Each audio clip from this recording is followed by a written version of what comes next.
Hello, hello. I am Dr. Brittany Panico, rheumatologist at Summit Rheumatology in Gilbert, Arizona, coming to you today with another episode of Eat Well, Feel Well, where we talk about nutritious recipes and anti-inflammatory ingredients to help you and your busy family eat well and feel well. So today I want to share one of my favorite books with you that I've been holding out on talking about because I feel that talking about anti-inflammatory eating covers such a broad range of ingredients and recipes. And so I didn't always just want to introduce or talk about salads because I think that's a really easy way to just incorporate healthy ingredients and say, this is what you should be eating.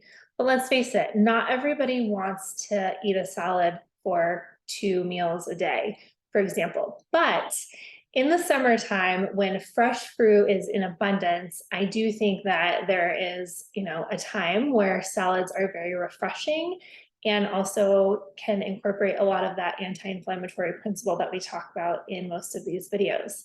So this book that I will talk about today is something that you can use year-round.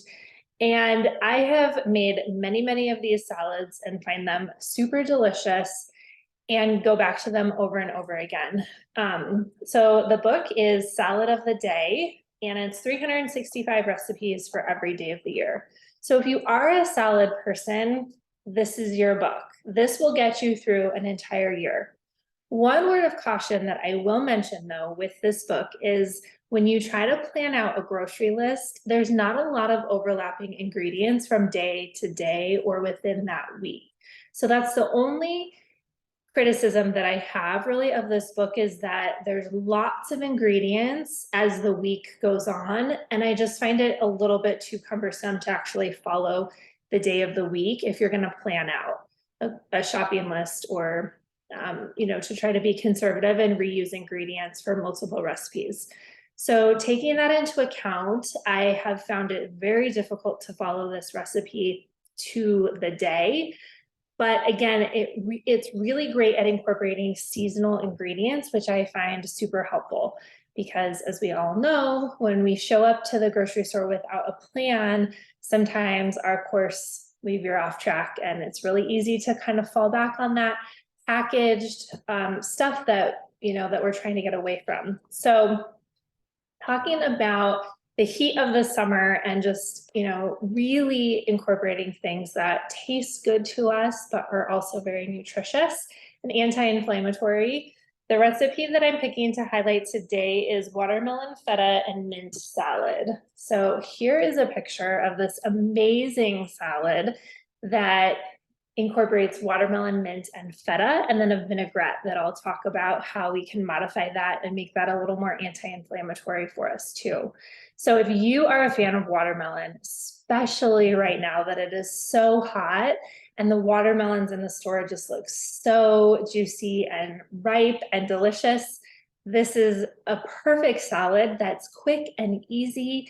And again, you can get your whole family involved in creating this and really start to incorporate those taste buds of your kids and other family members into liking things that you might not necessarily think go together. So if you've been to any restaurant in the summertime, chances are there's a watermelon salad on the menu. I think it's very trendy right now to feature watermelon in salad, but it's also super easy and you can make them at home very inexpensively and very delicious. So let's get right into it. I'm trying to make these videos a little quicker for us because I know everybody is pressed for time and busy.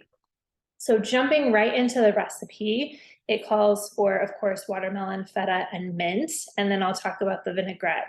So this is featured on August 1st. If you're somebody who's looking for this book or if you go out and purchase it, I am jumping a little bit ahead of schedule, but I think that because it's so hot here in Arizona, that watermelon just really will hit the spot for anybody looking for a refresher.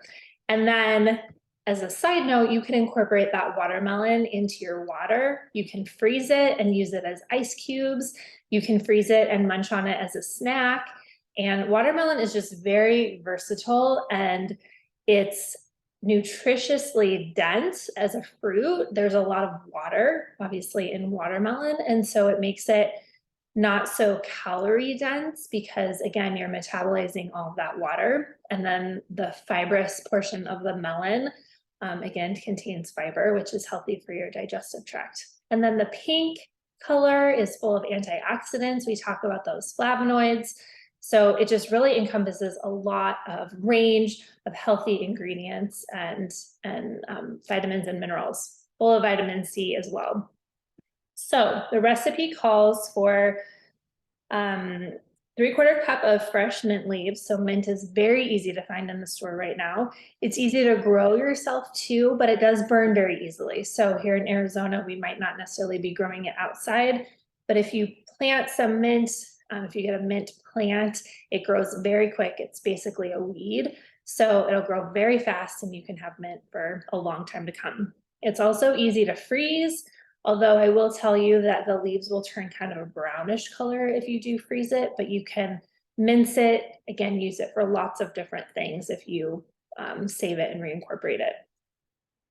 So again, going back to the recipe, 1 tablespoon of sugar for the vinaigrette, and I'll kind of talk about how we can substitute that. Again, trying to steer clear of so much sugar and processed things.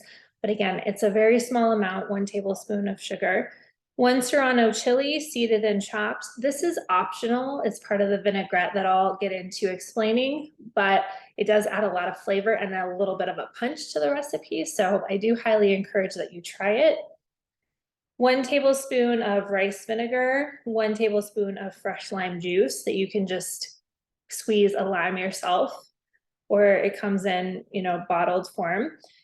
3 tablespoons of extra virgin olive oil, salt and freshly ground pepper to taste, 1 small seedless watermelon peeled and cut into wedges or cubes.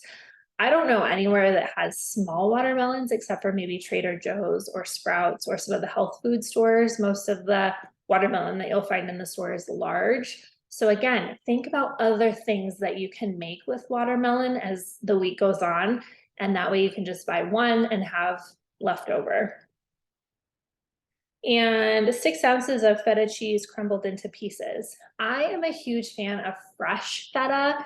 If you go into the cheese section, the deli section of your local supermarket or grocery store, there's usually an area where they have their own feta that's kept in liquid, and then you can purchase it. You can also buy the pre-packaged things as well, but there's just something about fresh feta that just really tastes so good. So I do encourage that if you have the ability to get fresh feta. So process 1/2 cup of the mint leaves and sugar in a food processor or blender until blended. You can use a hand blender if you don't have a food processor, an immersion blender, something like that. For the sugar, it is also possible to substitute that with agave and or honey, for example. So honey and pepper, I've talked about spicy honey or chili honey in the past, but honey is a really great mixture to add with something spicy. So you can use that as a sugar substitute, or again, agave. I would steer clear of the artificial sweeteners if you can, but it's totally up to you to use a baking substitute as well, like stevia or monk fruit is another substitute. There's a lot of buzz and press right now about the artificial sweeteners like aspartame and things like that. So I would just steer clear of those, again, packaged sugar substitutes. But I find that agave and honey are really versatile sugar substitutes in recipes, especially a liquid, because you're just adding a liquid to something that you're making into a liquid as well. So blend those, add the chili if you're using it, the vinegar and lime juice, and process again. So you're gonna mix this all up into the vinaigrette.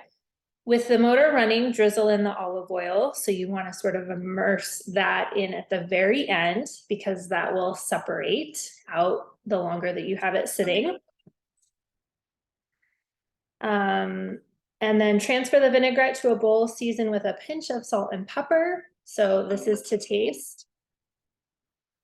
Arrange the watermelon and cheese on a plate and drizzle with the vinaigrette and garnish with the remaining mint leaves and serve. So you can cut them into whatever shapes. If you have young children, sometimes it's fun to use sort of a cookie cutter punch. You can cut your watermelon into, slices and then use a cookie cutter, something like a star shape or something small that's a shape, and sort of punch out the shapes of watermelon. That's fun to do. And then just use the extra again for things that you're going to save or freeze. Or if you have a melon baller, you can actually scoop them up into more of like the sphere shapes. That's kind of fun. Whatever sparks your creativity and makes it look visually appealing to you, just adds a little bit of extra fun to the recipe. And I hope you enjoy this. I hope it's something that sounds good and that you can try making maybe this weekend, or sometime as it's hot this summer, just as a refreshing salad. That little spice from the pepper is gonna really mix well with the sweetness again of your sugar substitute and the watermelon, and then the mint and feta add a little extra layer of flavor as well. So the more interesting that you make your food taste, the more likely you're going to gravitate towards those flavors and less of the sugar things. So this is just another very easy way that you can help retrain your brain into thinking that delicious and nutritious food is craveable rather than sugar and packaged artificial food. So I hope you enjoy this recipe. Please post in comments if you make it, what you think, and any other suggestions that you may have for future recipes. Thanks for joining me, and hope to see you back next week for another episode of Eat Well, Feel Well.